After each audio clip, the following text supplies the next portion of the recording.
And we're back with the Vacuous perspective. And before we get too crazy into it, I'm Val. He's Nate. And this is episode 42 of the Vacuous perspective. Now, we don't normally bring up the number anymore, but turns out, 42 is a magical number. Have you heard about this? Have you heard about this? It's a magical number. I thought maybe put a zero on the end. Yeah. I see what you're saying. So famously, it was in the Hitchhiker's Guide to the Galaxy, where a computer that worked for a long time decided that the answer to life, the universe, and everything was 42. Oh, okay. Now, the author who wrote that didn't understand that 42 is actually kind of a cool number when he wrote that. He just plucked it out of thin air. All right? Yeah, okay. But many years later, I'd have to confirm when that book was written, but many years later, sort of people went, hang on a sec, there's actually something going on with this 42 number. Little tidbit for you.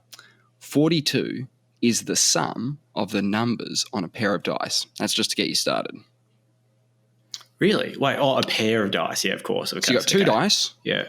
All the numbers added up is 42. All right.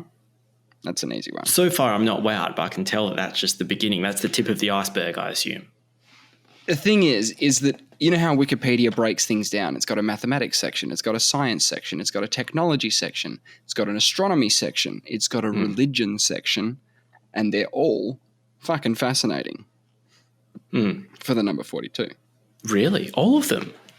They're all interesting. They've all got interesting things about them in those categories, right? Now, the book was... The Hitchhiker's Guide was published in 1979, okay? Just to give you some context. Okay. Oh, good. I need context because I'm actually not super familiar with it, hey. I'm going to just fucking skip the math stuff and leave it to you. I want you to handle the math stuff. I'm going to keep going for now, okay? Yeah. Okay, astronomy.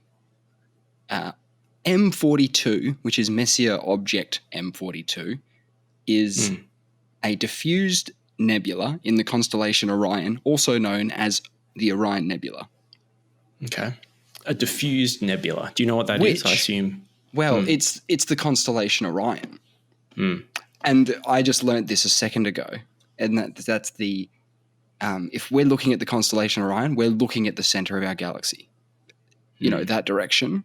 Orion's very important. It's the center of the galaxy. It is beyond it, I guess. Egyptians are pretty fond of it. Always have been. Yeah, loved it. So it does pop up in religion, in the religion section, which I'm going to go into now.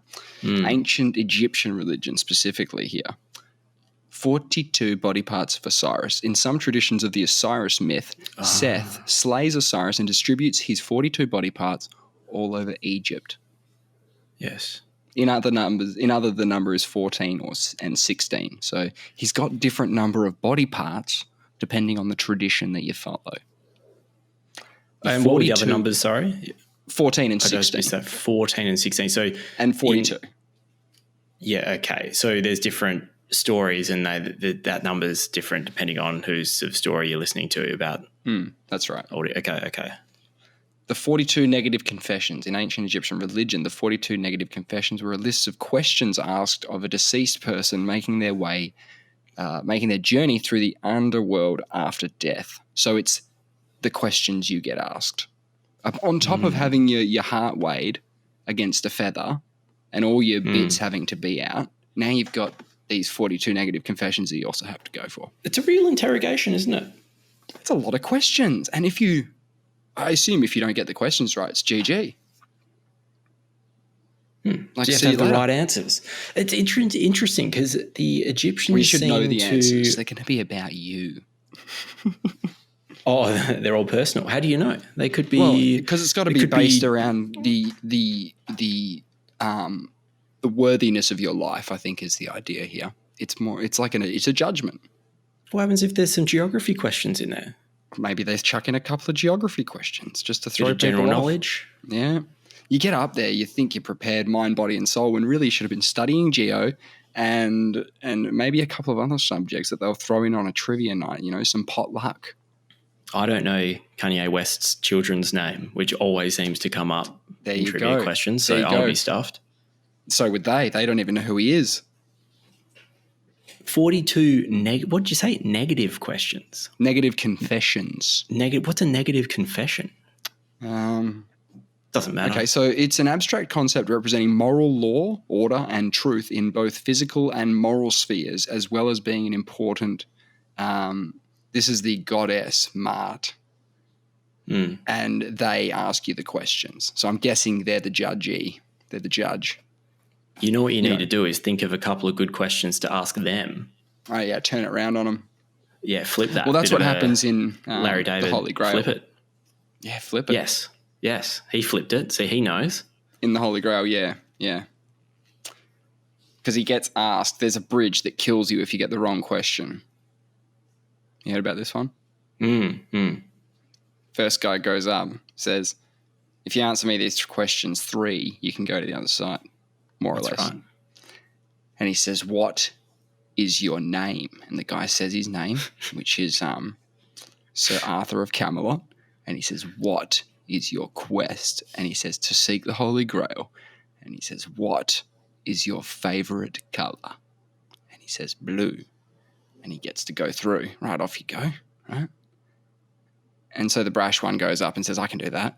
And the guy goes, what's your name? And he goes, Sir Galahad of Camelot. What's your quest? Seek the Grail. He says, what is the airspeed velocity of an unmaiden swallow? And he doesn't know, so he gets chucked in the pit. And when Arthur goes up, he says the same questions. He gives him the what's your name, what's your quest, and something about the other one. What? No, I've completely fucked it up. But Arthur does go up and does do a flip on him. He says, what's the airspeed velocity at an African or European swallow? He gets him to clarify. Yeah, he gets him to clarify. And he's like, he doesn't know. So he gets pitted. But no, there's way more better things because Galahad actually dies because he says, what's your favourite colour? And he says blue. And then he realises that his favourite colour is yellow. He said blue because Lancelot got through saying blue. Yeah, it's just He thought that was just the right answer. Yeah. It's so good, man. So it is personal. Okay. 42 negative confessions. Yep, got that one. Let's assume that we got through that. 42 books in the core library. I don't know if this is any good, but Clement of Alexandria states that the Egyptian temple library is divided into 42 absolutely necessary books that formed the stock of a core library. Oh, but we've lost those, presumably. Well. Or are they... No. This says 42 books in the core library. Clement of Alexandria doesn't mean Alexandria, the library. Oh, okay. Right. Anyway, that's interesting. There's some stuff in Abrahamic religions as well, and in the writings of Lewis Carroll with Alice in Wonderland. Oh, Lewis Carroll. Okay. There's an interesting one that you would love. See if you can follow this because this gets mathsy on me. Yeah, cool. Alice's attempt at multiplication, chapter 2 of Alice in Wonderland, playing at home. Alice attempts at multiplication work if one uses base 18 to write the final answer and increases the bases by 3s to 21, 24, etc. The answers are working up to 4 times 12 equals 19 in base 39. Do you know what I'm talking about? No way. Neither do I. No. It says, but breaks, in inverted commas, precisely when one attempts the answer 4 times 13 in base 42, leading Alice to declare, oh dear, I shall never get to 20 at that rate. I don't know what that means. That went right over my head. Like I could understand the words you were saying, but they just didn't make any sense altogether like that.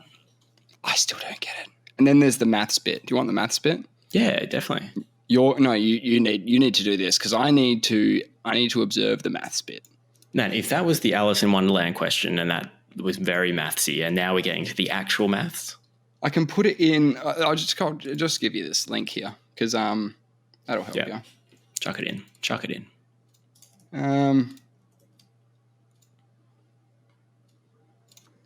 I've pasted the whole page. Hang on a sec. Get rid of that. Is it in general? There you go. Yep. Yeah, it's in general. Okay, so if you load that up, the first section is mathematics, and there's some bits in there that I know you're gonna love it. 42 is a pronic number and an abundant number. Its prime factorization, 2 times 3 times 7, makes it the second sphenic number and also the second of the form 2 times 3 times r. Okay. Remember what you were talking about last week with that you were trying to get a solution to that problem? Euler's identity. I think it was that one. Yeah. I'm pretty sure that it is a solution to that. Really? Okay, hold on.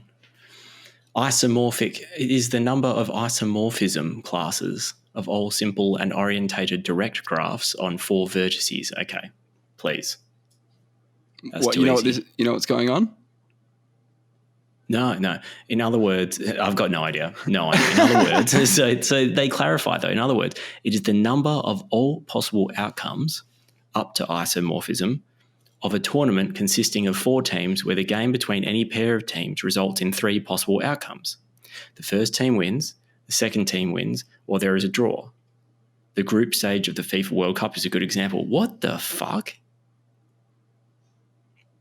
Oh, bro, this is a good one. It is the third primary pseudo-perfect number. That's what I'm talking about. What does that mean? No. There's something about where is it? There's something about a magical cube here. It is actually a magic number, isn't it? It's got there's a lot of nouns that have been assigned to this. Like, it is a lot of things. It is an alternating sign matrix number. That is the number of 4x4 alternating sign matrices. Yes. Does that mean binary? The smallest. Fuck, bro. I've got no idea. I don't know what these guys have been smoking. It's binary, I think. There's something. Here we go. Given 27 same size cubes whose normal values progress from 1 to 27, a 3x3x3 magic cube can be constructed such that every row, column, and corridor and every diagonal passing through the center is composed of 3 numbers whose sum of values is 42. That's that magical cube drawing you can see on the right there. Oh, okay. Yeah. All right. But that's what I've got on 42. There's heaps more. I can't do it all. It is the third pentadecagonal number. It is a meandric number and it is an open meandric number. And it is also the number of episodes this show is. Wow. Yeah. I'm seeing words bandied about here. Super multi-perfect. Yeah, if you clicked on 41, does it just say, "Look, it's a pseudo-specific great number. It's not perfect, but it's a pseudo-good number. You know, it's got a lot of good things going for it. 41, it's a good number." It is the resulting number of the original Smith number. Both the sum of its digits. Hang on a sec. I'm dealing with some local fauna. Oh. There's a spider. Oh, shit. How big is it?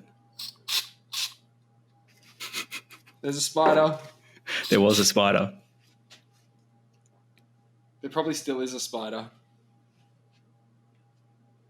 Okay. Are you all right? Do you need me to call the police? Well, the emergency department? This is the thing, man.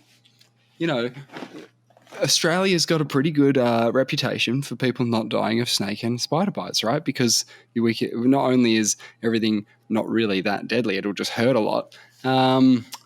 We've got access to the anti-venom and all that sort of stuff, right? Well, I don't right now. Do you have any anti-venom in the house? Do you have anything like that? Not on me. In the house? Not on me. I don't have any on me. No, I've never have. You've gone camping in the wilderness. Do you have it on you then? Nah. No, but I've heard that if you just drink a couple of glasses of water, then that pretty much does the same thing. Bloody hell. You just need to hydrate, mate. It's amazing what water can do. All right. And this is medical water. advice for anyone listening. Yeah. 42 is the sum of the first 6 positive even numbers. It's magical. It is magical. I had no idea. It's actually blowing my mind. You know that spider? It just came down from the roof, like right next to me, just sort of like onto the desk. It just went, hey, I'm coming down. Just did its little zip line thing, like Mission Impossible. Just went dum, dum, dum, dum, right past That's pretty terrifying. Is it, so you're just sitting there and this Tom Cruise lookalike with 8 legs slides in. Was it big? Yeah, there he is. Tom's back. What? Was it big? No. I've actually never seen a big spider on its hanging from a web. A line of its web. I've seen it in a big web, but I've seen a lot of little spiders just bungee jumping. I don't think they could do it. They have to be able to do it, don't they? No, don't they no, get no, around no. like that? Or they just walk down the wall? They would just walk down the wall. They just walk down. They're like Spider-Man. But when they're making their web, my understanding is they start producing the web out of their butt or whatever, and then they throw it into the wind, and then they keep unraveling it from its butt somehow, and then the wind takes it, and that just wraps or connects to a nearby tree or letterbox or whatever it's trying to, whatever is around. And then it must sense that there's tension in the line and go, great, I'm onto something here, like a fisherman. Yeah. Pulls it tight, and then it goes for a wander out onto that one string, doesn't it? Does it not? Yeah, it can. Yeah, but I've seen it like almost just coming out of its butt as it drops too. Like they just pop it up the top and then just like let it rip. Like I probably need to watch a video on YouTube at some point of a spider making its web from scratch, because I don't know how it kind of gets it started. Right. Yeah, I think it would just, it'd be one of those like cool geometry things, right? It would just make a little square or hexagon or something and then just start going across the vertices. Yeah. Oh, it'd be amazing though. It will look so intelligent when it does it. If it makes a good one, when you see a really good spider web, it's like perfectly isn't that orientated? Well, they have to be. It's all the little lines all the web bits are parallel to each other. Mm. Yeah, they're doing a pretty good job out there, Like and we you marvel. And you just sprayed one. Well, yeah, I sprayed at it. I don't know. We don't have a spider. I can't see a spider at the moment. To tell you the truth, it was you or him. All right, and yeah. You did what you had to do. I'm proud of you.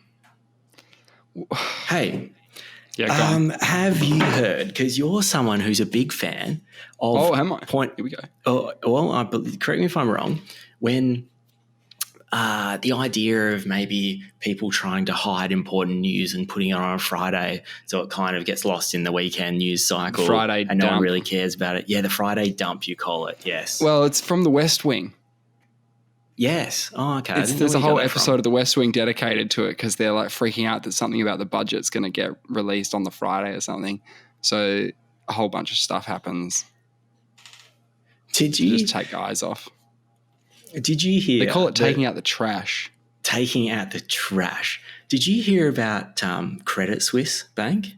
Of course. In Switzerland? So I don't know if they got bailed out, right? They got bailed out. By the Swiss government. They didn't get bailed out. They got bought by their main competitor over the weekend. They had to close the deal before Monday or markets were going to shit themselves. It's crazy. So the government stepped in and has guaranteed losses for UBS that acquired Credit Suisse of $9 billion just so the deal goes ahead. It's pretty much a handshake sale. This is not a small bank. This is the Australian equivalent would be ANZ getting bought by Commonwealth over the weekend. It's like Collingwood merging with Carlton. Just on the weekend. Yeah, but isn't that something so fascinating? And I don't want to just get away from that topic or anything, but how in Australian sport, you sign up for a club and generally you just play there for the whole season. Whereas in the NBA and stuff, you can literally be traded and next week you're playing for a whole different team. You could be playing against your old team and they're expected to just synergize with their new team and go for it. There's no, you know what I mean? Mm. In Aussie rules football, at least, that doesn't happen. You don't get traded to another team over the weekend. I think they're talking about bringing in like some kind of mid-season trade period, or you can pick people off an inactive, roster or something. So if you don't have like a ruckman or something, halfway through the year, you can kind of go to the inactive list and sort of pick someone up. Yep, something like that. Yeah, but I couldn't believe. I just could not believe a bank that size. But it has to happen that quick for the reasons you said, right? Like because apparently everyone's applauding. There's the bloody treasurer of the UK or some shit. All these big wigs are going like, "Oh, well done," because the markets were just going to go. We're just going to go ballistic, and I mean they still bled a fair bit, but nothing like what it would have been. I just can't believe they could do that. I mean, it's a huge global bank. Apparently, they made heaps of money from the Nazis, allegedly. Well, there you go. Apparently, yeah. So, I mean, it's 167 years old. And then the shareholders didn't even get to vote on the sale. They just cut them out. Isn't it funny how that happens? Like, where they're just like, "No, freeze everything, freeze them out. Like, can't do it. Stop." People have talked about it before, but when the idea that you could go into your bank and say, "Hey, can I withdraw my money, please?" and they could say, "Nope, don't have it." That was pretty much what's happening. They lost so much confidence. It just creates a run on the bank. And if it's already in a shit financial position, it just can't handle it. Yeah. Don't you find it funny though? If a bank collapses, it means a lot of people pull money out, right? Like a lot of big people. Yeah. It's never like the little people all getting together and taking out their couple of grand or whatever. It's just a few guys taking out billions.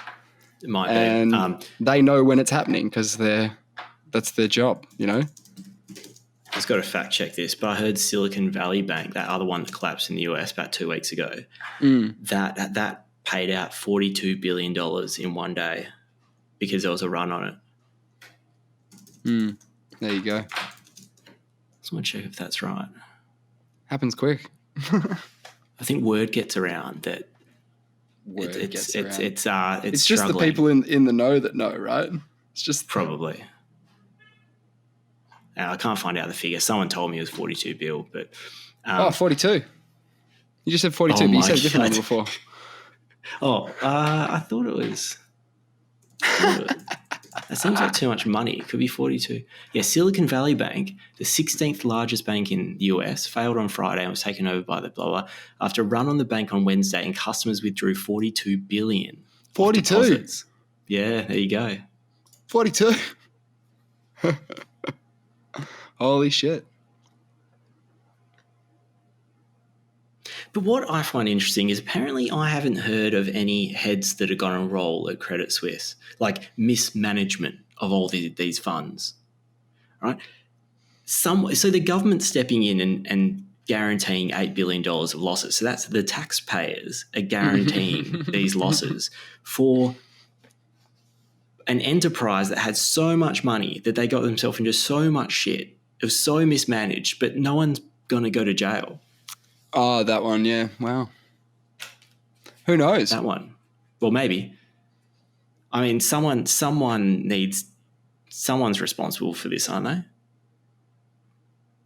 Yes. I mean, someone's managing the money. Yes. And that is honestly a huge deal. Like Credit Suisse is a fucking ginormous bank. Well, you think a bank, like the main job is like to have money. That's if you're a bank, that's the main thing, yeah? If you don't have any money, that's bad. Everyone's giving you their money and you're like, yeah, I'll take care of it. I'll take care of it for you. Nah, there you go. Anyway, that blew my mind. I was like, this is, and I just could not believe that they could deal with a catastrophe like that so swiftly just on the weekend. I was just thinking about it for like the lawyers involved on like a Friday. Well, you just rock up on Monday, and you just rock up on Monday. If you're a regular person who works there, you just rock up on Monday. Nothing's happened.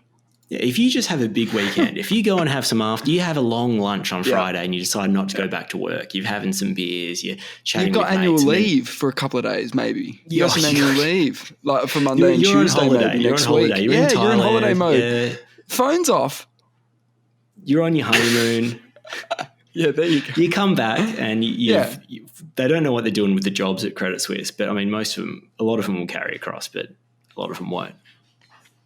It's funny that the government can't just be like, hey, we'll get involved, we'll help you, but we want to, like, the taxpayer, in that they're giving you this money, we want to own the bank again. Like, can we own the bank now? Can the government own the bank? You know what I mean? Can we buy this bank? Hey, I don't know if this is. Have you ever heard of the Jerusalem Post? No, I haven't read it. It's a publication, I'm guessing. Yeah, neither have I. I don't know if I can trust it, but Credit Suisse scandal is nothing new for bank that helped Nazis. Opinion. Oh, okay. So apparently, that makes sense. This is an opinion. It's an opinion. It says it's an opinion. In the it's title, a perspective. It's an opinion. Yeah. So it's going to be right on the. Is it on one end of the spectrum? Sure.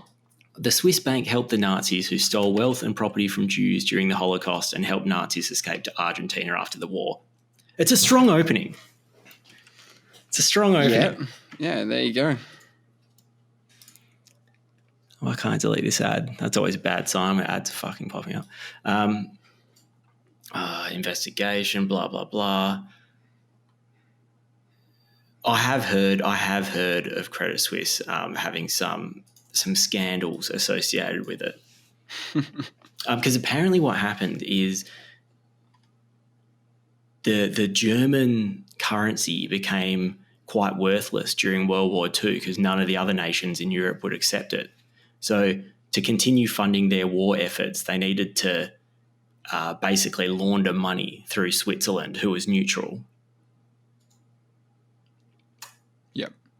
Switzerland, like places like Credit Suisse, allegedly, I don't know much about this, would take German currency and fucking trade with it or whatever. I don't know what they do. I don't understand how money laundering works. There you go. Make the money. That's what to fund the war effort. Well, that's pretty wild. Money laundering. Okay.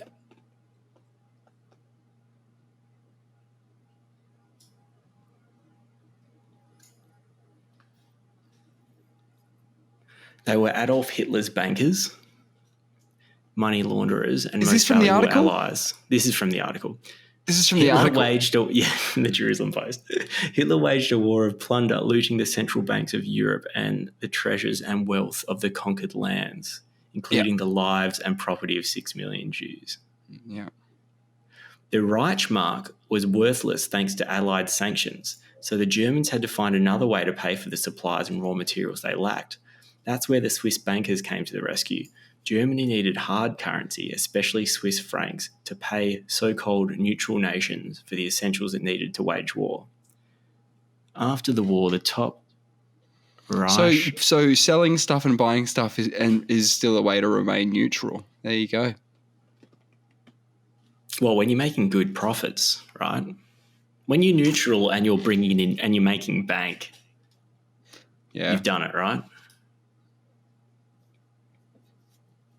Doing business with the Third Reich was good business, not just for Swiss bankers. Swiss manufacturers sold barracks to Germany that were used for Auschwitz and other concentration camps, guns and munitions, precision instruments, components for Luftwaffe planes, and electricity for German factories. So they sound almost complicit. Obviously, this is the article. Doing business with Japan. Oh, those naughty boys. Anyway, pretty cool stuff. It's big news. In other big news, Have you seen the moonwalking spacesuits? Oh, what? I haven't really had a good look at them. Are these the ones that they're going to be using for the Artemis program? Yes. They're kind of like a grey black. I think, with orange on them and a bit of dark blue.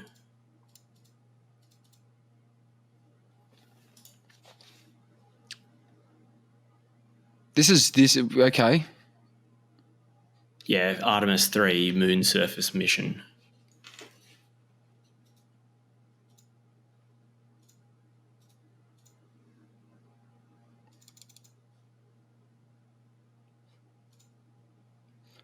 Apparently, it's going to include. Apparently, we're sending a woman on this Artemis 3 journey. Oh, we are? Yeah, apparently. So we're going to have the first woman on the moon. That'll be nice. Yeah. Sending up a lady. That is cool. I think that was an episode of Space Force as well. They sent a lady. Yeah. Yep. You watched any Space Force? I did Steve watch it. Carell? I did watch it, but I don't remember. No, it's pretty easy viewing. Maybe it's season 2 you haven't seen. Maybe you haven't watched season 2. No, I haven't seen season 2. No. There you go. I remember not being the end of wowed by season 1? 1. You know, it's just easy watching, isn't it? Yeah. This suit is pretty sleek. Yeah, it's very America, isn't it?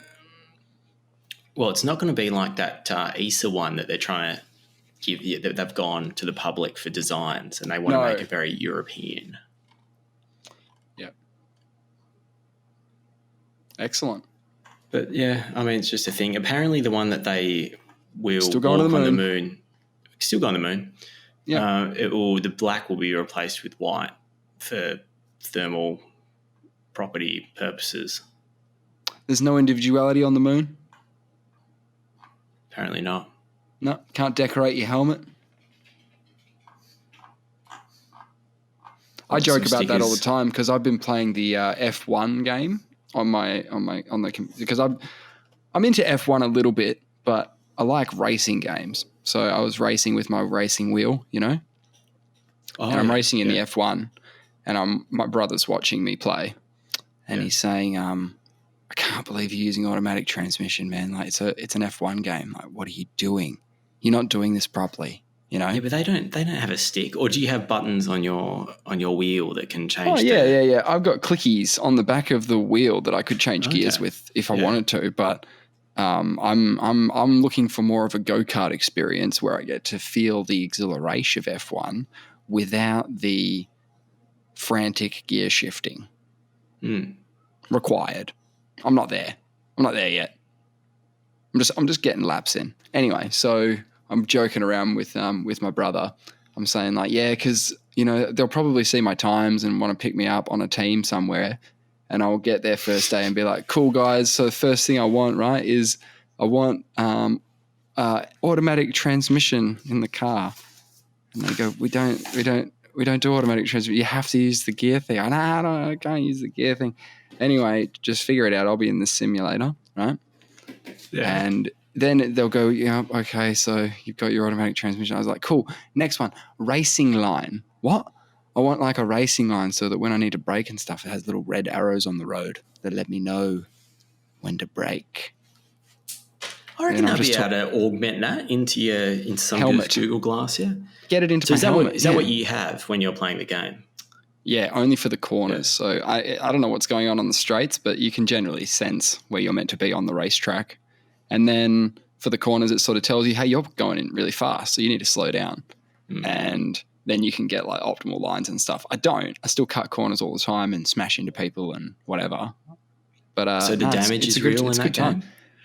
Well, it's a simulator, so you can turn up the settings quite realistic if you wanted to.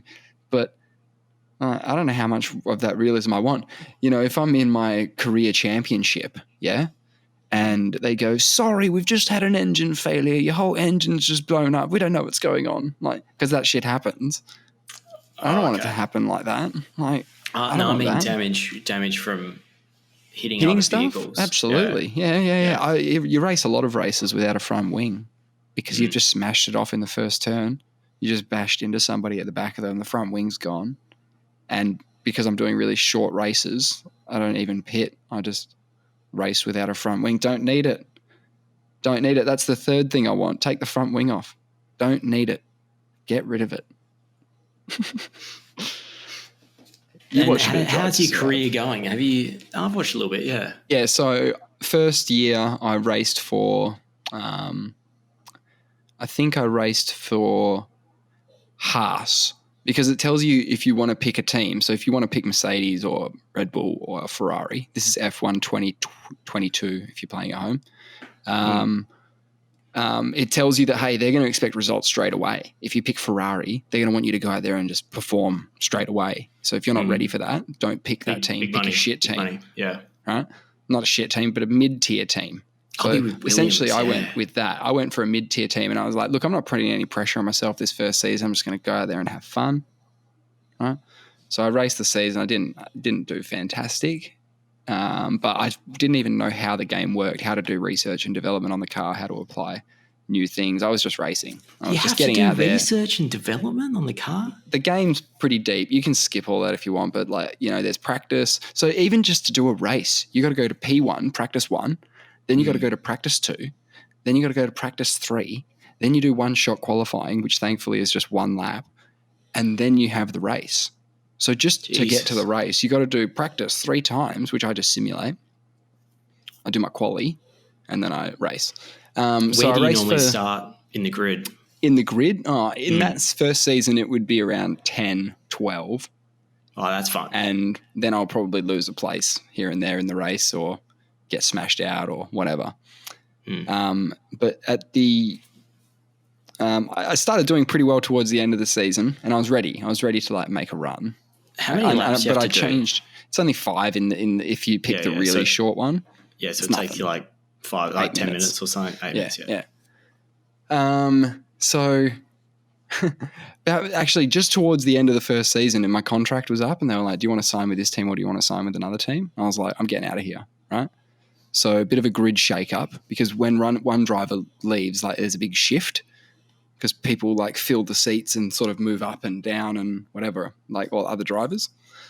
Yeah. When you do that, you sort of trigger an event. So I went to Red Bull to go race alongside Max Verstappen, be his number 2. Of course you did. Yeah. Be his number 2. So I played that season, and halfway through the season, my contract came up, but I was doing quite well. I was leading the championship, I think, and the offer came from Red Bull. They were like, "Hey, do you want to re-sign?" And I was like, it gives you 3 options, a safe option, a medium option, and then a don't ask for this amount of money option because they won't say yes. So I did the middle one, and they went, "Get fucked. Get out. Oh, no. We don't want you." So I signed with Ferrari, which was a good pick. Yeah. And then I just fucking, won the championship. Wait. So mid-season, you still continue the rest of the season with Red Bull, it's right? Weird, isn't it? No. You went straight across. Do you take your points with you? I think you do.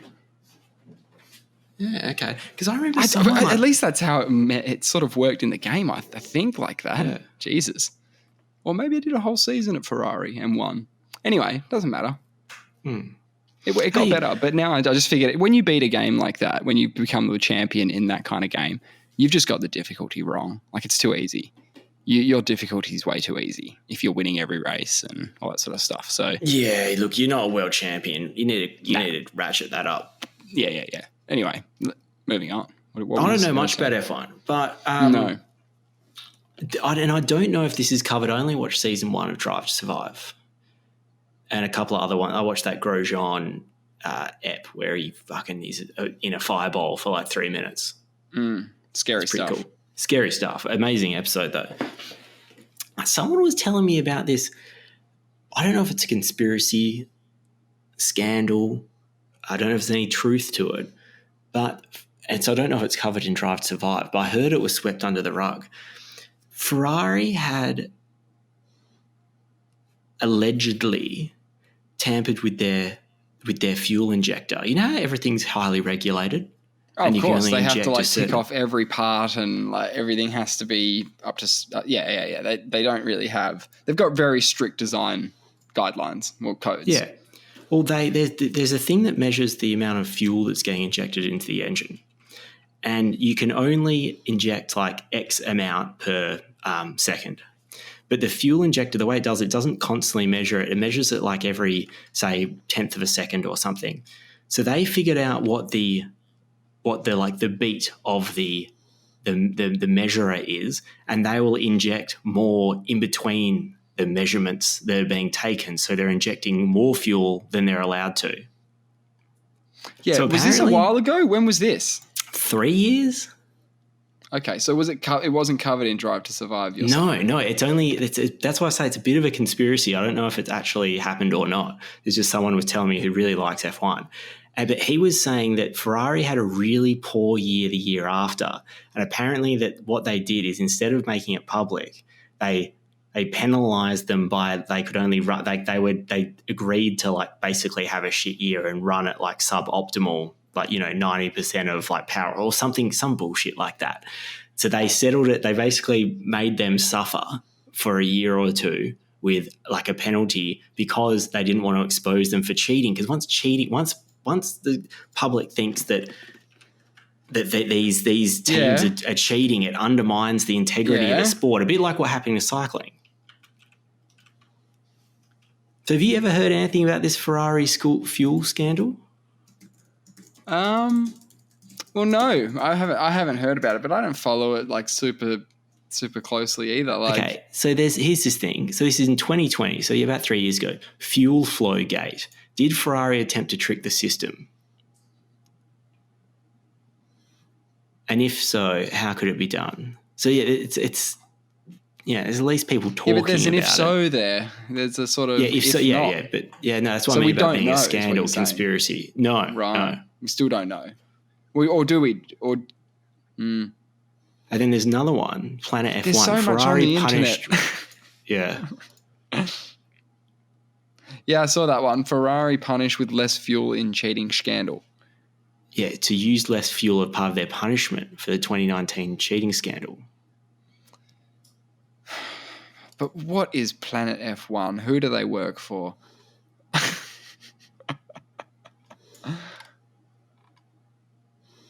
It's pretty interesting because actually you've heard about what Volkswagen did. Yeah. They did this on a commercial scale. Yeah, with sort of like tricking emissions things, right? They were tricking the emissions reading tech. Yes. And they paid fucking through the nose for that. They got hit with, let's find the fines on that. Volkswagen fuel fines in every jurisdiction. US ordered Volkswagen to pay $2.8 billion criminal fine for rigging diesel-powered vehicles to cheat on government emission tests. Okay, there's a Wikipedia article, Volkswagen emission scandal. That's too much information. I bet you that all the numbers of all the fines add up to 42 bill.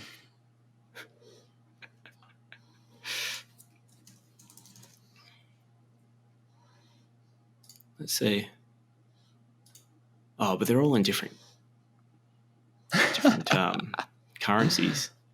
Yep. Someone's got to have done an estimate where it's like the total estimate. Anyway, that's fine.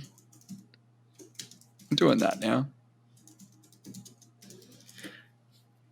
Everyone's such liars. Okay, so... But if you make more money than the fines are worth, then how, it's profit.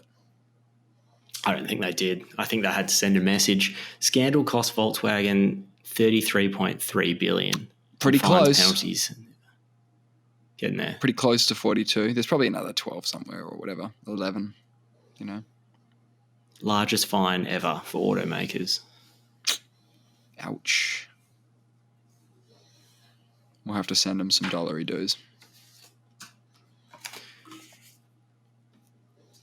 Yeah. Yeah, they're a bit short of $1, it seems. Yep, send it. It's probably a good time to talk about this. Yeah. I did something sort of last year around my birthday last year. I Sorry, that's mid November. Is it 13th of November? Sure. Yeah, we don't need to tell the date. We don't need to know the date. I bought myself a sex toy. You fucking didn't. And yeah, last year. Oh wait, last year? Fuck yeah! What'd you buy? It's like it's not like a doll, right? That'd be weird. No, it's just like a handheld. It's a fleshlight. The fleshlight. Yeah, this is. I know that was the first sponsor of Joe Rogan. There you go. Technology.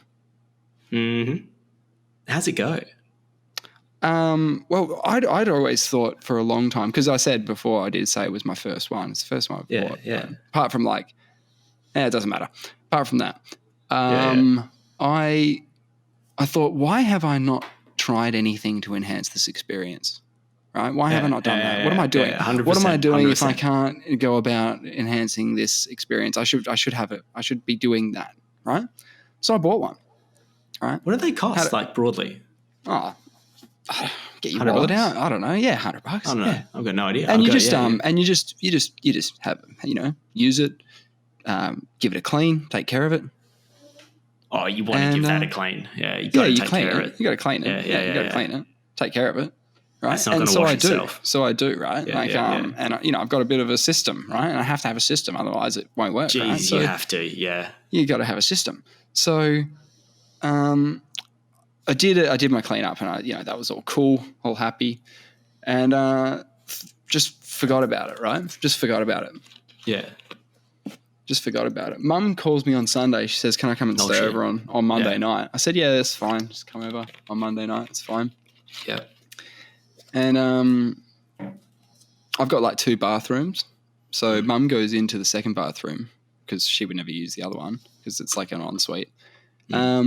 She goes into the bathroom and she just comes out with it.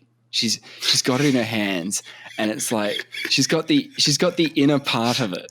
Like not the outer casing part, the plastic bit. She's got the inner bit. Like she's dangling it. It's like bouncing around because it's like gelatinous, right? Oh, so you take it fully out of the casing? I've got no idea. Okay. Yeah. You just so was she looking? Was she wondering? So presumably it was inside. She came the out going, casing. "What is this?" She came out going, "What is this?" And she was playing dumb. She knew exactly what it was. Like, what are you talking about? Like. She knew exactly what it was. She was playing dumb. She wanted me to say. I reckon my mum wouldn't know. She wanted me to say. She wanted me to say, "That's my sex toy, Mum. Could you please leave it alone?" What'd you say? I said, "Did you give her what she wanted?"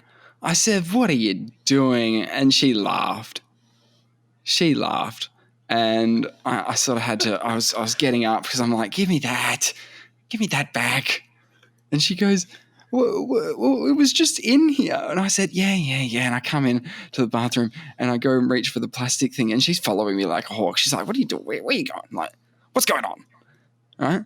And she goes, "Oh, that bit goes in there." And I'm like, "Shut the fuck up. You don't need to know about it. You know too much already. I'm not going to fucking show you anything." Fuck. So what I guess what I was saying before is like when you buy something like that, it's a matter of time. When you buy something like that, it's a matter of time till someone spots it. Okay, be that a family member, a friend, whatever. Someone's going to find it. And you never know eventually. How it's going to happen, do you? It'll be when you never you least expect it because you go. I always take care of it. I always make sure it's not there if I have people coming over. It's never there, right? There you go. So that happened last night. Last night? Yeah. The old lady was over last night. She came over for dinner, and it's all good. So she didn't want a tutorial about, how it works, or doesn't matter what she wants. She's not going to. No. She's pretty chill. Like it was pretty much like a distant memory within about 5 minutes. If she ever listened to this episode, she probably would. I'd go, "Oh yeah, I remember that. I remember when that happened."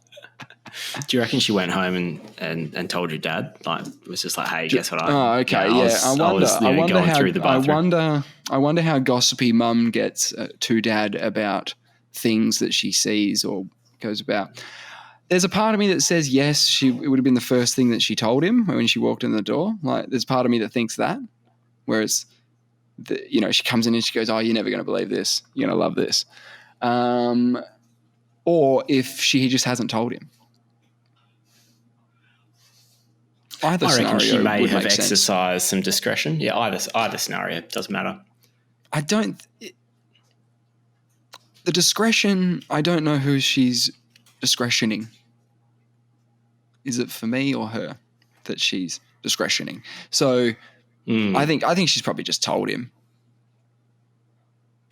When you spend that much time just hanging out and talking, everything gets brought up, right? May have come up. Yeah, you might find your dad might be asking to come over. He'll be hunting through your bathroom. Yeah, he might catch wind of this sex toy. That won't happen. That won't happen. It can't happen. It can't happen. Can't happen. Fucking filthy. Hey, I set a world record. No. I'm actually... Sorry, laughing. I was really breathing over there. I'm involved in a world record.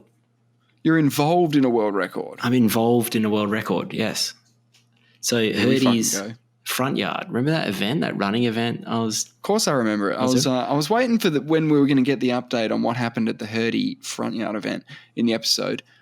Pumped. Tell me about it. What happened? Knew it was going to happen. So it was the largest event. It's called Hurdy's front yard, but it's a bit of a play on the event. They're all called backyard, so it's like Bertie's backyard and shit like that. They're normally all done rurally on someone's property. Oh. And that's why it's called a backyard event. What they did is for this one, they thought, let's bring it into the city. We'll call it a front yard because you can do it in your own front yard. We'll do it outside of Hurdy's or Herdsman Lake. And there's a lot of front yards that are near the Herdsman Lake.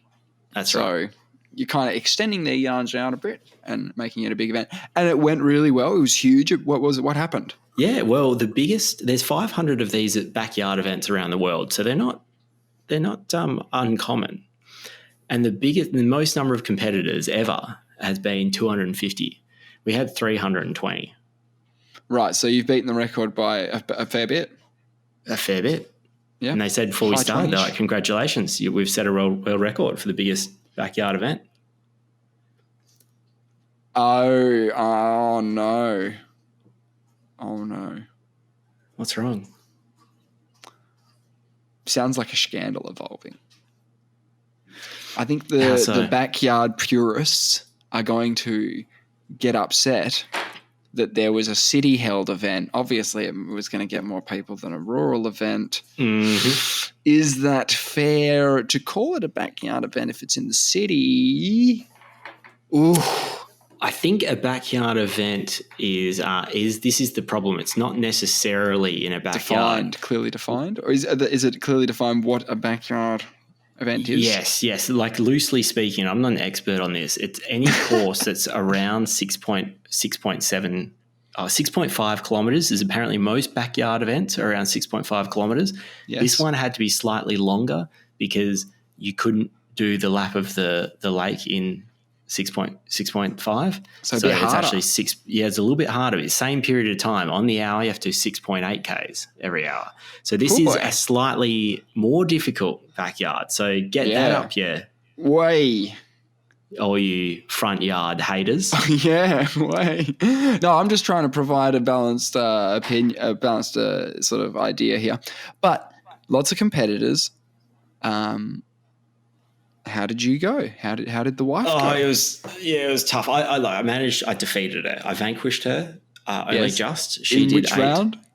She did 8 laps, 55 kilometres. I did 10 laps, 68 kilometres. Yep. And look, to tell the truth, I finished. It was 2 a.m. at that point. The wife and her mate are just like sort of hanging out.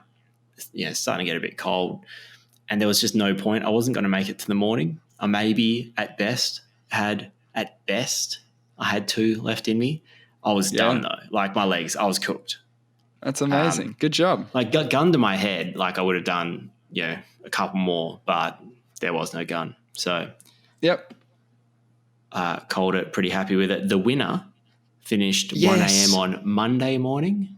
So Yes. 48 hours after me, That's basically. so fucked up. Did 57 laps. Okay, 57 times 8. You do the math.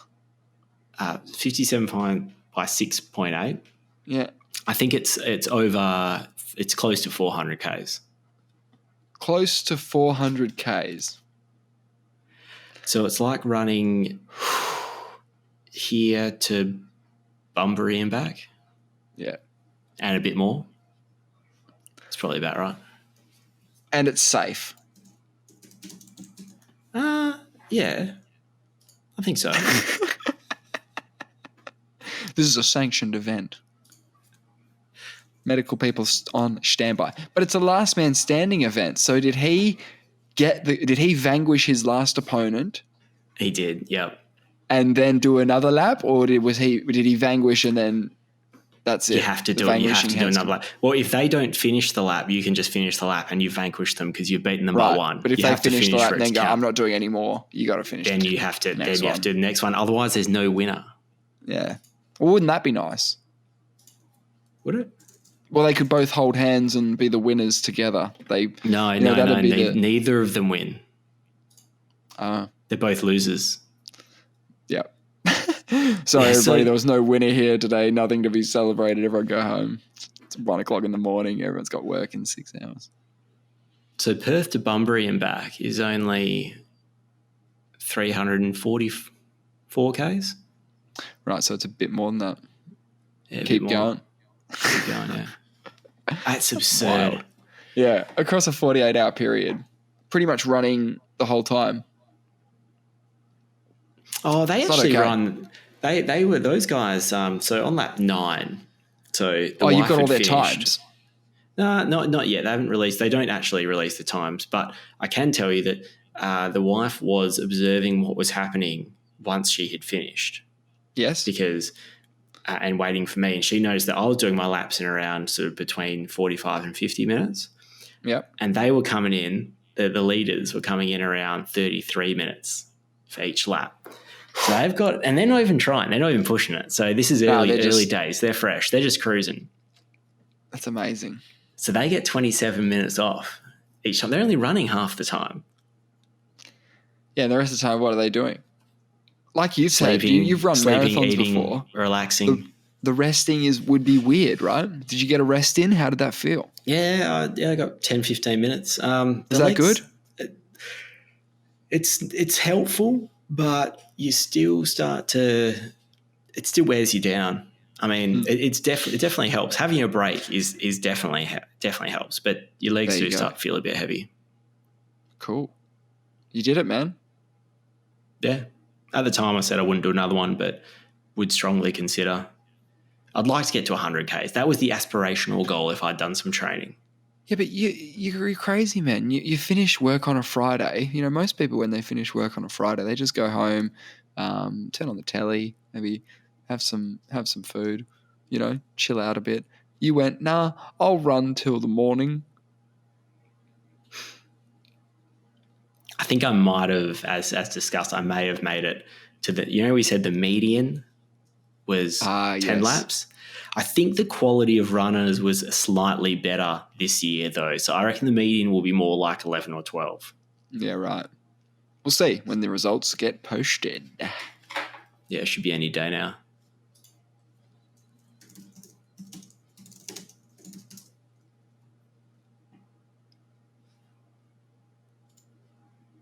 Hey, we missed something mathsy last week, actually. So last Tuesday was Pi Day. Pi Day? Pi Day, yes, the annual tribute to the mathematical constant pi. There you go. Because it was the 14th of the 3rd, and in America it's 3-14.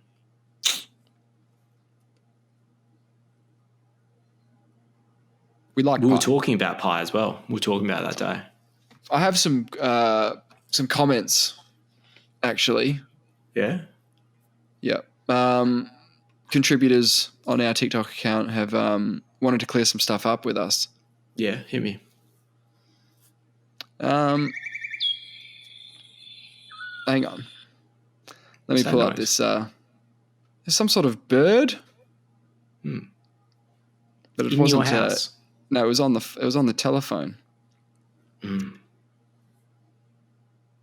It was our video where you talked about what the ancient Egyptians were doing before the invention of the wheel. Oh, I picked up on this.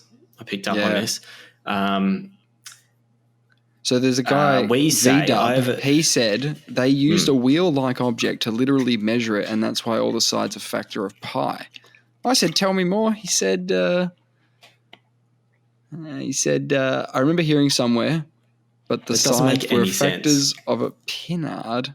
This is because they used wheels to measure. Also, they had wheels because they had chariots. They didn't have chariots. They did have chariots. Did they? Yeah. How did they have chariots with no wheels? They had wheels. I didn't think they had wheels. The wheel had been invented because I think you say in the episode you're reading off something. When did the wheel happen? The wheel was 4,000 BC. Yeah. That's what you say. That's what you said, yeah. But the wheel didn't make its way to Egypt. My understanding is there's no evidence of the wheel in Egypt at the time when the pyramids were supposed to be constructed. Interesting. There was a Sumerian thing. Hang on a sec. The Sumerians had discovered the wheel. Yeah. But what I heard you say in the episode, you say, the wheel, you looked up when was the wheel created, and you say 4,000 BC. I didn't pick up that was actually, I thought you were saying 4,000 years ago. Right. Which would make it 2,000 BC. Yeah, it's 8,000. Apparently 6,000 years ago. Both statements are true. The wheel was 4,000 BC, was invented 4,000 BC, but the wheel was not in Egypt. This is what I understand, had not made its way to Egypt. Interesting. It says here that the chariot apparently originated in Mesopotamia in around 3,000 BC. But Mesopotamia, I can't say, is in Iran. It's close, but it's not in Egypt. But that was the first big sieve.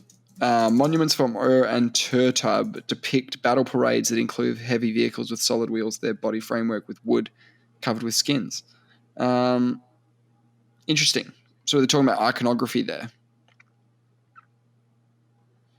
We don't have any chariots. We have iconography. I think the reason why, because it just seems unfathomable that one comes before the other, being pyramids come before the wheel. And I have a extremely vacuous perspective on that. That was my understanding. So the wheel was unknown in Egypt before the Hyksos invasion, probably in the 17th century BC. This is when the wheel came to Egypt? Is that what you're saying? Yeah.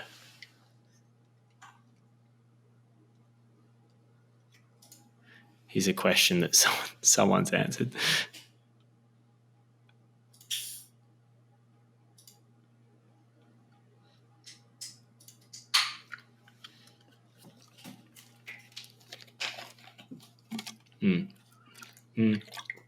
Did ancient Egypt...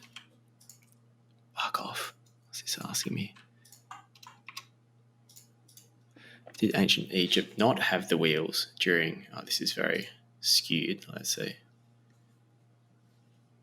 Ancient Egypt not have wheels during the time of the Great Pyramids were built. Okay. But you don't need to do that. No, I didn't write that. That's the question that someone's asking. Oh, right. Because, they have wooden sleds. Okay, this is a common misconception about the ancient Egyptians. People often ask why they did not use wheels as opposed to wooden sleds to move their blocks of stone for their temples and pyramids. The simple truth is that wheels would get bogged down in the sand from these immense blocks of stone that weighed several tons each. That is why they use wooden sleds to drag their blocks of stone into place. The wheel was actually invented before the Egyptian civilization flourished by the Sumerians in ancient Mesopotamia. Yep. The Egyptians knew of the wheel and used them for their chariots and carts. There you go. Yeah, but that was later. Well, who knows when?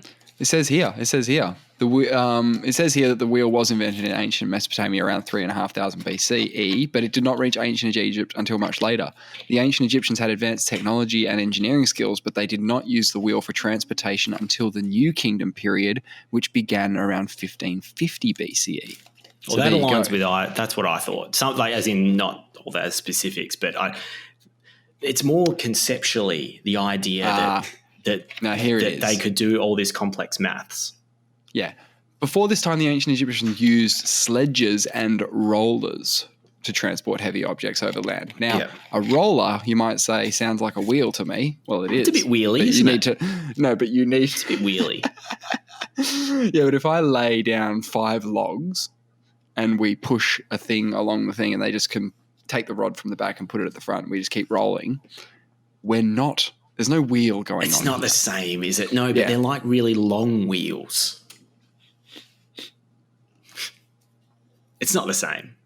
How about this? Once the wheel was introduced into ancient Egypt, it was primarily used for chariots and other military vehicles. However, it was not commonly used for everyday transportation. Okay, this is what we see in our world today, where things get used in the military and then it ends up in your hand with a phone, right? Like it ends up in your pocket. However, it was not commonly used for everyday transportation until the late period, which began around 712 BCE.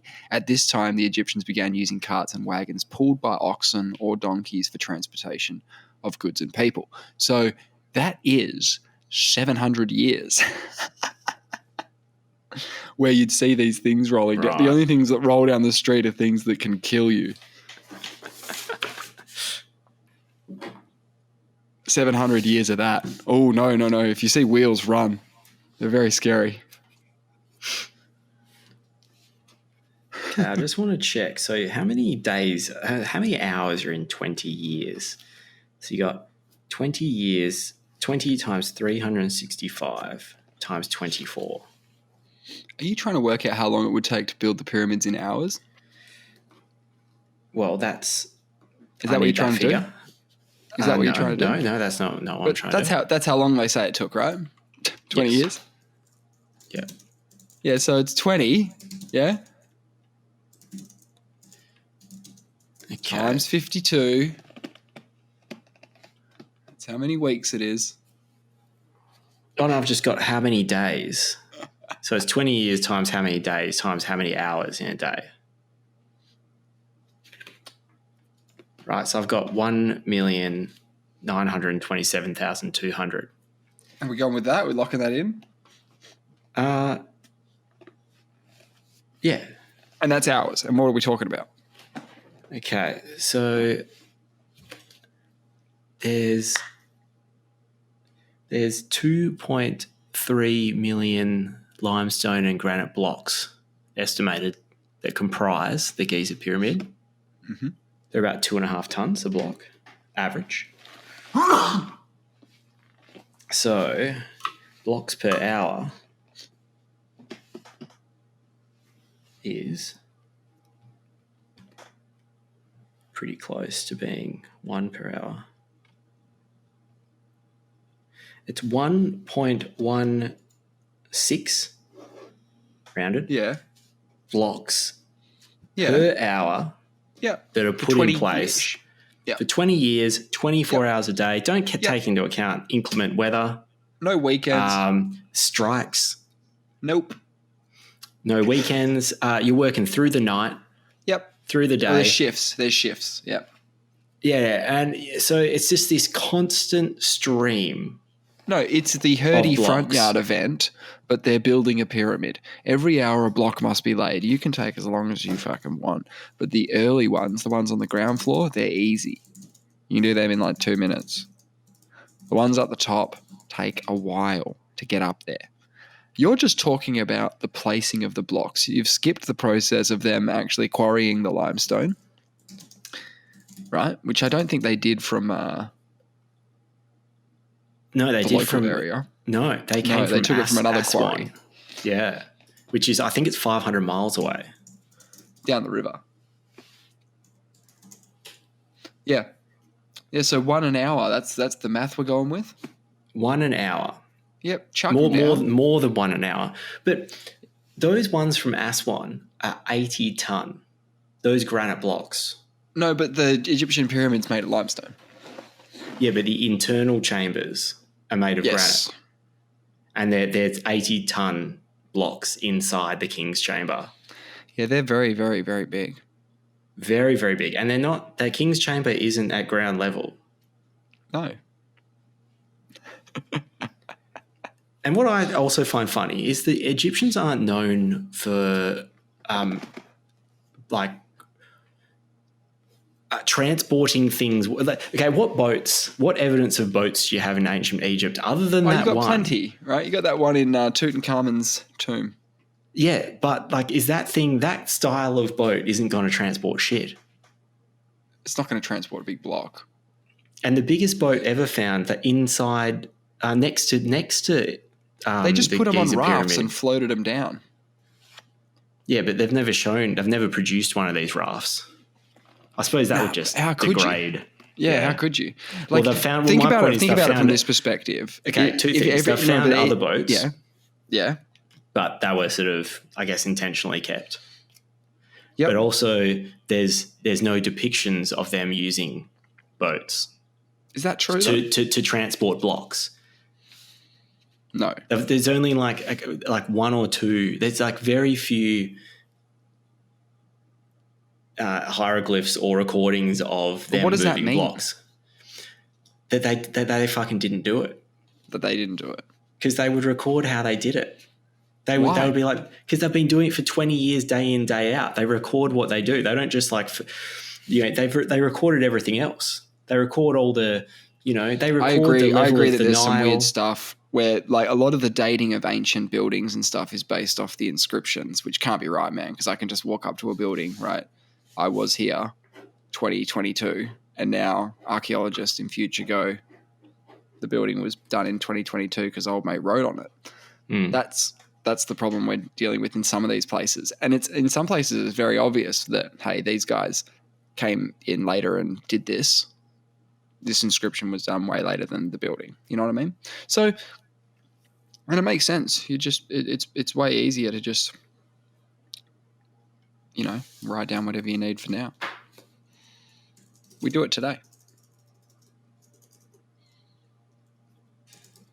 Have you heard of, there's some stone in Russia. It's the biggest stone ever moved. The Thunderstone in Russia. It's the biggest stone ever moved. Yeah. So it's bigger than what they were dealing with in Aswan and stuff. Yeah. Okay, so how big are we talking? 1,500 tons. 1,500 tons. Carved down during transportation to 1,250 tons. The bronze horseman is that they've got a bronze horseman sitting on top of it. Apparently, to move this thing, they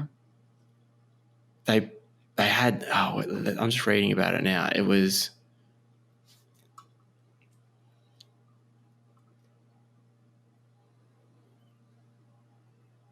Okay, the Thunderstone. It's the pedestal of this Russian monument. Okay, how did they transport this? When did they move it as well? Like what year was it? Okay. Opened to the public 1782.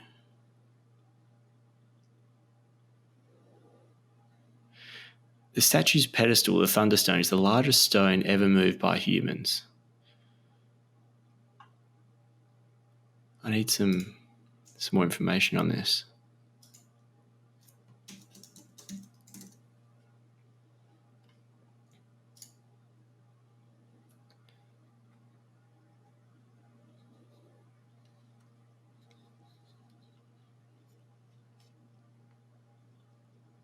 Well, I saw something today that's quite interesting. Yeah. I was trawling through some Reddit stuff. Yeah. And it was some stuff about Perth. Ooh. Yeah. Good stuff? Or bad stuff? Interesting. Interesting. Yeah, I need to look. Trying to find it? Yeah, I've got it.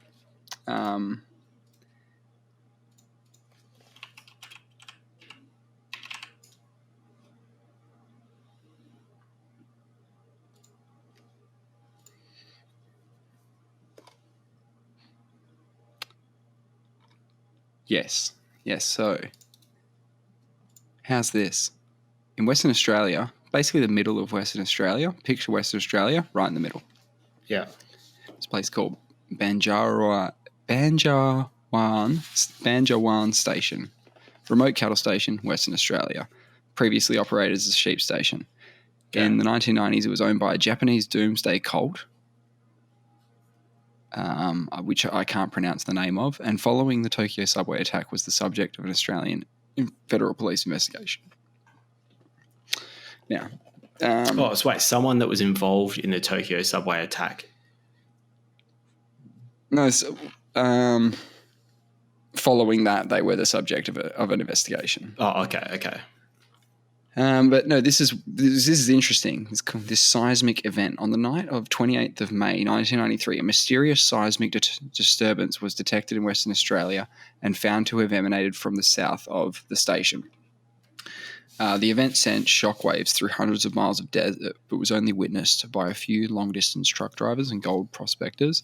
They reported seeing a fireball in the sky and hearing a protracted low-frequency sound. The cause of the event remained a mystery. How do you spell this place? The station? Yeah, I've got you. Chuck it in general for you. So, a geophysicist from the Mundaring Observatory said he received reports of a bright meteor traveling east above the highway at about the same time. An asteroid impact would have left a crater, perhaps 270 meters across, none of which was found.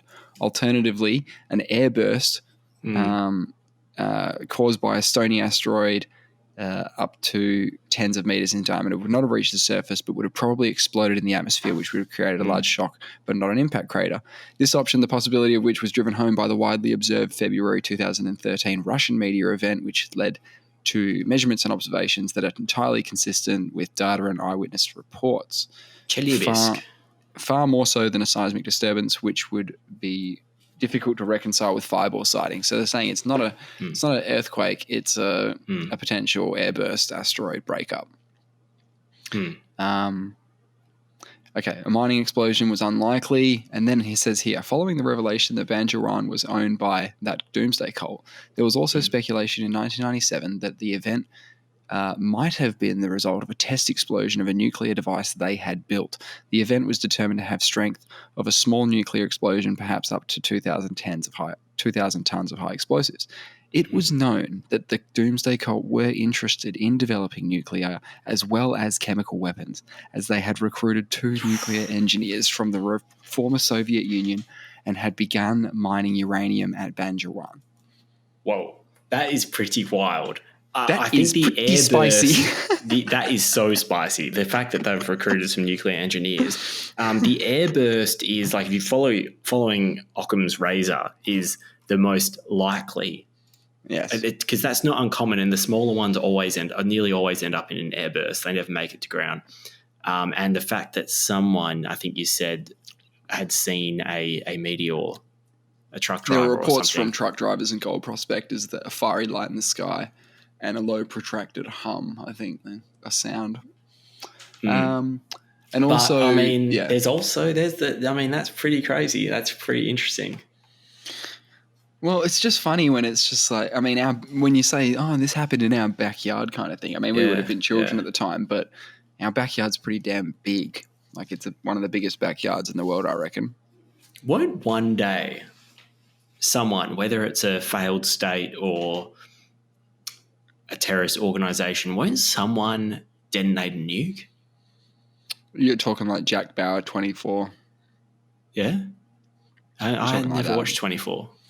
Jack Bauer's got 24 hours to usually save. Yeah. He's got 24 hours. The whole episode goes for, an hour. It takes piss breaks, all that sort of stuff. Yeah, is it always a nuke that he's trying to stop, or? The first one, I don't know. Yeah, it's usually like a nuke or a chemical weapon or It's that sort of stuff. Or his daughter's been kidnapped, and it's usually a combination of those things.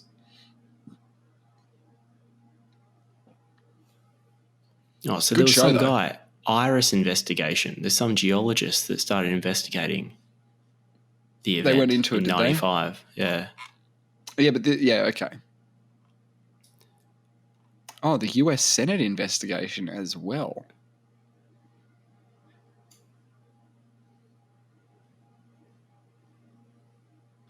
The IRS report says that the event is more consistent with an earthquake than an explosion. Concerning the meteor hypothesis, the report says that under some assumptions about the meteor-sized stony and carbonaceous meteorites explode in airbursts in altitudes above 10 kilometers, while iron meteorites impact the surface. Okay. There you go. Iron ones. See the US Senate investigation below as well? Haven't they had a bit read of a that. peek What's too. that? Yeah. Or What'd just they keep say? scrolling down. Scroll down. Yeah. They've got... this is the weird bit. Importantly, the subcommittee's report says the cult members who arrived in Western Australia in September 1993, bringing mining equipment and various chemicals with them, included the actual leader of the cult. The founder, yeah. Yeah. So the leader of the cult arrived with a group of followers, including 5 females under the age of 15 who were traveling without their parents. Also in the group was their number 3 in the organization who held the doctorate in astrophysics. That's concerning, Wild. isn't it? Yeah. Wild. And they're living out in the middle of You've seen nowhere. Those documentaries that go into those cults and stuff. Like a lot of the people who Yeah. are in there are like really smart people, successful people. They make like good amount of money. They've got families. It's all the rest. Like they're normal people. It's so wild. Did you ever hear about the Orange Cult in Fremantle? When was this? The 80s?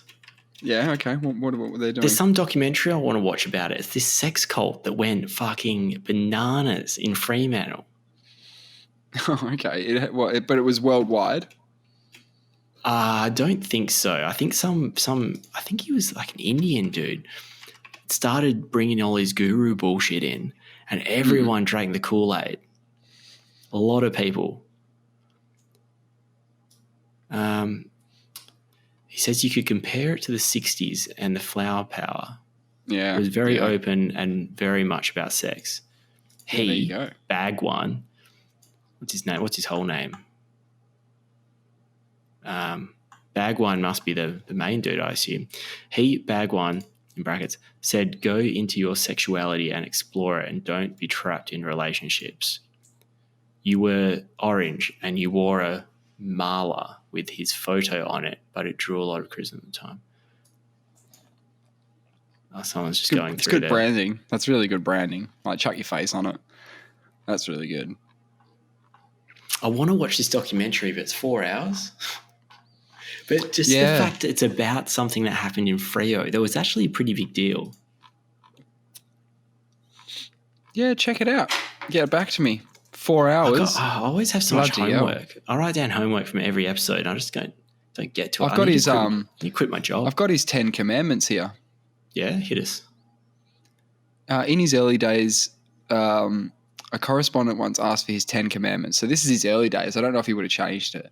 It was difficult matter because he was against any kind of commandment, but just for fun, set out the following. This is just for fun. Okay? Okay. Number 1, never obey anyone's command unless it's coming from within you also. Okay. Right, so don't do that. All right. I thought it was Do going to not say do that. him. There is no God other than life itself. I can get behind that. Okay. Yeah. Well, that's not a commandment, is it? That's just word. They're just anyway. Statement. We'll go on. Statement. Truth is within you. Do not search for it elsewhere. Again, that's more like advice, not a commandment. Do not search elsewhere for truth, apart from within you is a commandment. Anyway. So you're 4 in now. What? Are you 4 in? 4 I'm getting up to number commandments 4. Yeah. Yeah. Okay. Yeah. They're all very not really abstract and not very helpful so far. Love is prayer. Interpret that whatever you want. Be that sexual love or emotional or whatever you want to call it. Sure. Okay. Yeah. Love is prayer. To become a nothingness is the door to truth. Nothingness itself is the means, the goal, and attainment. Whoa. That's a good one. Again, not a commandment. Doesn't matter. Moving on. Life is now and here. Again. I don't want to be shitting on the guy, but it's not a commandment, is it? It's just, again, it's just good advice. Live wakefully. It's not really now. advice, though. That's what a do you mean commandment. good advice? Live. Life is now and here. That means like live now. Yeah. Not later, I guess. Yeah, be present. Yeah, be present. Live wakefully. I guess that's a bit of a commandment because it's a command. Yeah, but how do you, it's like... Well, if you're not living wakefully, I feel bad for you, son. I got 99 problems, but living wakefully ain't one. All right, do not swim. It's number 8. Don't swim. Do not swim. Mate, we're in Perth, Western Australia. How did this thing get up? No. So it says do not swim, float. Oh. So you're allowed to swim, but you're not allowed to do freestyle or breaststroke or backstroke or anything. No, you just hold your breath. Just have to. Yeah, no, you just go to float. Starfish. There. Sit. Yeah. Floating. Okay, whoa, here we go. Die each moment so that you can be new each moment.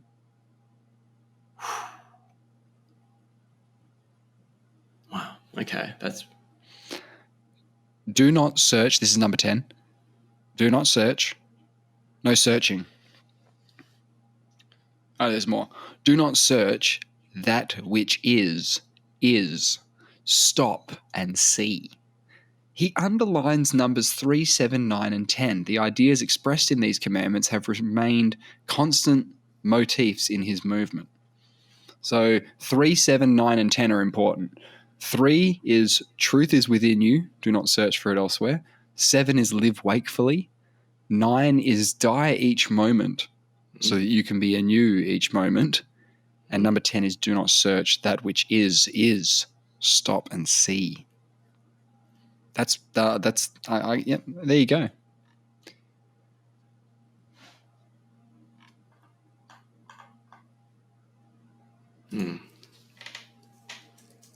Interesting character. There's the sex guru. So is it just a power thing? Is that? Yeah. Sort of like bad martial arts, that sort of stuff where like, bad martial artists sort of like buy into their own stuff. And they've got students who just run at them and they give them a flicky and then they think they can just flicky people. Just go through the motions. Check the emails. Should probably check the emails. Yeah. Anything else? Other business? Got any other business? Just what time are we at the moment? Oh, we're getting close. Let me just check. Apparently, might be getting a public holiday, an extra public holiday, and we might have to have a special episode. The King's coronation. Oh yeah, we should do that. We should do that live. We should do that live. Let's commit to doing that live. Yeah, so early May, apparently we're getting a public holiday out of it. Once off. Well, no, but then, you get a one-off just like we got the Queen's funeral day to, mourn, get a day of mourning. Now we get a day of celebrating. We'll lose the Queen's birthday No, we keep holiday, the King's birthday. And we keep the King's. Yeah, we get the Kings. Yes. We lose the Queens and we get the Kings. Whether they change the dates is basically done at a state-by-state level, but we won't bore you with the details of how the public holiday system in Australia works. How it usually works is the West will have a public holiday and then the East will have a public holiday the next week. That's usually how it works. There you go. Apparently McGowan says he'll consider it. The coronation's going to be held on the 6th of May. Oh, he'll consider it. Maybe he'll be to preserve some Republican feels. Maybe he'll be like, nah, we'll just go to work. But no, Federal government is yet to we're reveal. definitely going to be live streaming it either way. So we're going to be live streaming the coronation of Charles on the show. It's going to be great. Definitely. And just a very quick update. Also, maybe worth live streaming this if we're organised. Starship is doing its first launch. You've heard it right here. 420, April 20th. It's trying to do its first orbital. It's gone for its first orbital crack. What, an Earth orbit or an Earth Moon orbit? It's an Earth Moon orbit. No, just an Earth orbit. It hasn't. No, the Starship has never gone orbital. This is the huge one that's going to take us to Mars. I'm excited. It's going up in April. Musk has given it a 50-50 whether it's going to be successful. Great. And what's the other 50? Unsuccessful. Yeah, and that's okay though. We've prepared. For that. I don't know. Not guaranteed to be an explosion, but we'll see. Musk has said whatever happens, it's going to be exciting. Wowzers in my trousers. I'm excited. And I actually have so many fucking articles that I wanted to get into, but I've just been too busy. Rolls-Royce has got funding to develop a miniature nuclear reactor for a moon base. They're hoping to get that up there by 2029. Okay. But we should talk about that next week then. No, we will. Remind me. Yeah. I want to know more about the nukes. And we're going to leave the audience now with this thought of like, oh my God, they did this before with the Australian megafauna. They ended on a cliffhanger. We want to know more about the nukes on the moon or whatever. We'll get to Rolls-Royce is developing nukes for the moon. That's what we know. But until next time, we will be back next week.